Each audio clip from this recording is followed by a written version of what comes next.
The fact of the matter is, you know nothing about it. Or in other words, you are stepping into an absolute abyss. The fear is not about death, the fear is lack of light on death. Death is another dimension of life, a dimension which is not in your experience.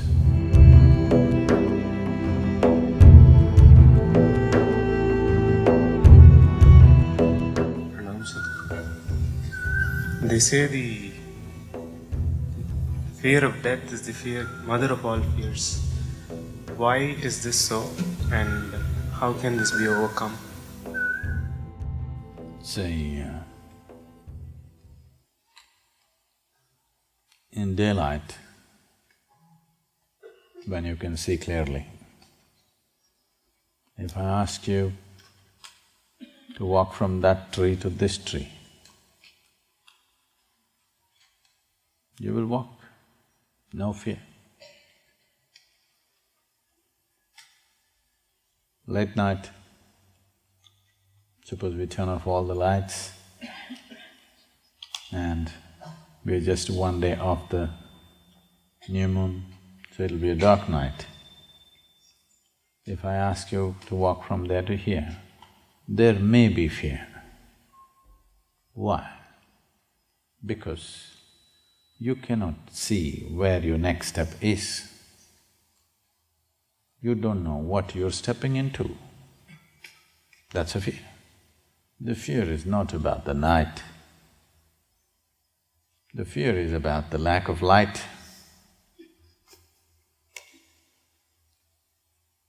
Because there is no light, which means your visual apparatus are no use, suddenly there is fear. Because you are unable to grasp where is the next step. When it comes to death, it's a nice day to live and die. When it comes to death, it doesn't matter how many things you have fooled yourself with. Doesn't matter how many books on death you have read, how many things you have heard. Suppose next moment is death, you know nothing about it. The fact of the matter is, you know nothing about it. Or in other words, you are stepping into an absolute abyss. You're stepping into a dimension that you're unable to grasp. You can't see it, you can't hear it, you can't smell it, you can't taste it, you can't touch it. That means you have no way of knowing anything about it. Because you're stepping into something that you cannot see, you cannot in any way sense, there is fear. The fear is not about death, the fear is lack of light on death. Now, is this the mother of all fears? When we say mother of all fears, I know this word is being used in many ways. People have used this in terms of mother of all battles.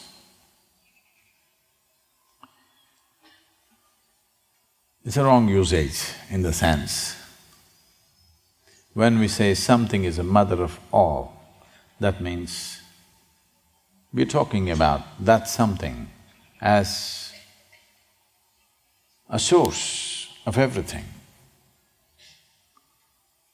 Or to put it more bluntly, it is that which breeds everything else. So is death or the fear of death the mother of all fears? Does it breed every other fear?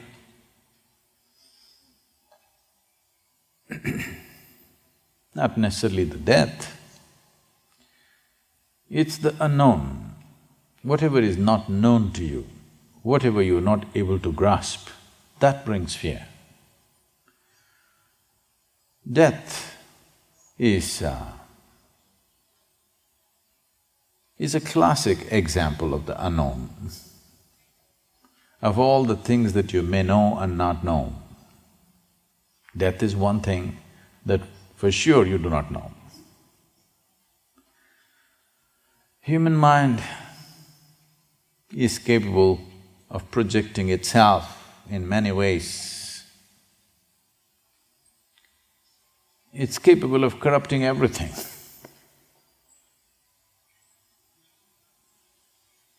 But death has remained outside the realm and reach of human mind.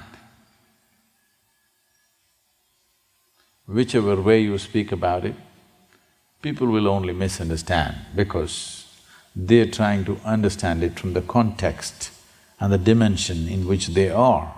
Death is another dimension of life, a dimension which is not in your experience. If you try to understand, you will only draw parallels with what you already know. So, when it comes to death, you should not try to understand. You can only know it by experience.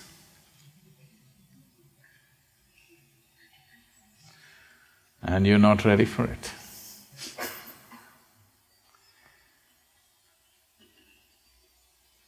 It is… at least this much you know. Though there are some people propagating that they will rise in death with their body. But any sensible human being knows that when a person dies, the body is left behind. Because body is not your property, it's Mother Earth's property. If anybody rises with their body, they must be booked under ecological laws. Because if all of us rise with our bodies, what will happen to this earth? There is no such thing. The material of the earth has to go back to earth. It's perfectly fine. Today this is a man, tomorrow it's manure, and good manure. Flowers will come, you know, mangoes.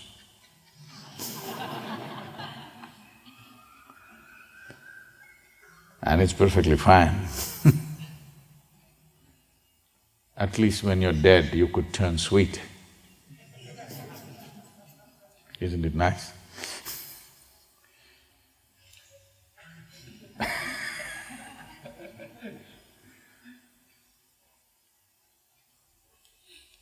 When man goes, he becomes a mango.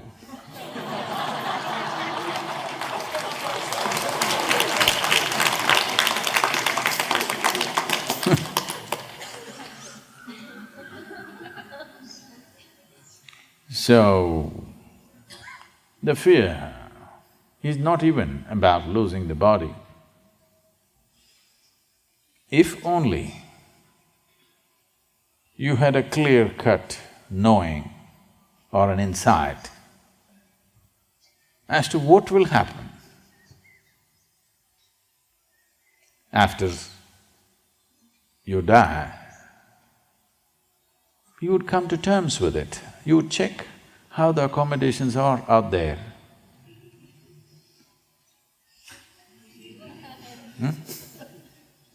If it's a little better than here, you say, why not?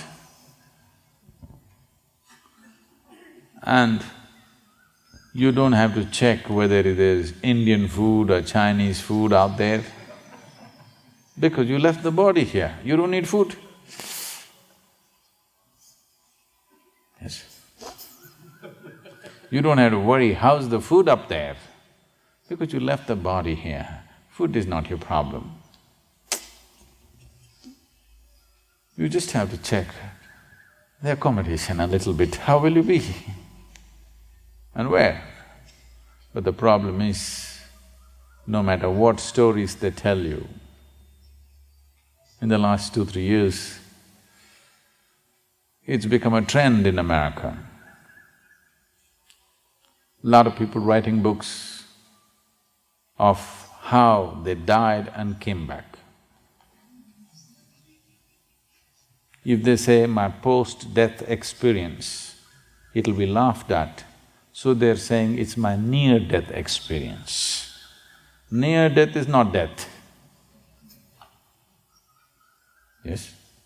All of us are near death right now. Yes or no? It can happen anytime. We're near death. Once you're alive, you're near death. How near? Who knows? Who knows if the mountain comes down today? No, it's not.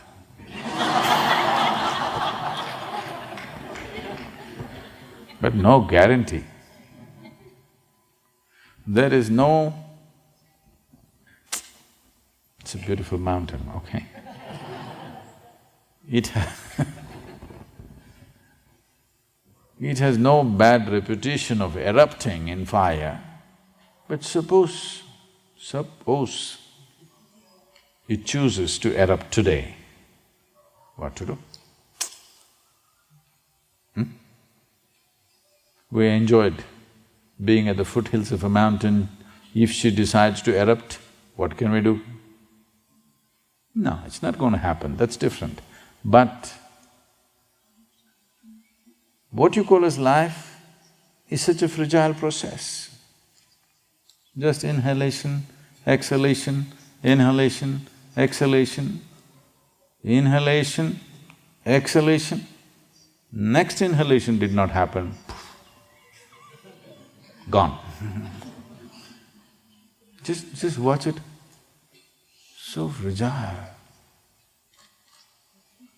Gone? Yes or no? Very fragile. It's like this, little like this, gone. At the same time, see how sturdy it is, how many things a man can do. But so fragile, it can go away. Don't think you have to be shot in the head to die. Many people drink water and poof, die. Eating noodle, they die. Yes, simply somebody goes to bed and they die right there. Yes or no? Every day. Don't think every day an earthquake has to happen, a volcano has to erupt, a bomb has to come, no. Simply sitting here, people die just like that. So we are all near death. But there are a few entrepreneurs who write books which sell millions of copies about near-death experience. So, though all kinds of things have been written about it, next moment if you're going to die, you know nothing about it. When you think you're not going to die, you can make up all kinds of stories. Suppose you're going to die at the next moment. Stories won't stand, they will fall. So when all the stories that you believed in suddenly melted away, fear arises. Because the next step, you can't see where you're putting your foot. You don't know what it is. So, death is not the mother of all fears. Not being able to sense what is next is the mother of all fears, and death kind of epitomizes that experience. But you will see in this culture, people choose to die at a certain time, they fix their times, they sit down with a very blissful smile on their face, they die. because they have realized the nature of life. If you know the nature of what this is, then there is no death. Death is a fiction, in a sense. Did you ever die, anybody here? No, I'm not asking near death, I'm saying real death. Did you ever die, anybody? No. No. Did you meet anybody who died and came back? No. Have you ever seen a dead person? Where? Where? You saw a dead person? Where? No, you've seen a dead body. Have you seen a dead person? No. You only saw a dead body, not a dead person. So you have not seen a dead person, you have not met somebody who died and came back, nor have you any personal experience. So, how did you conclude that you will die?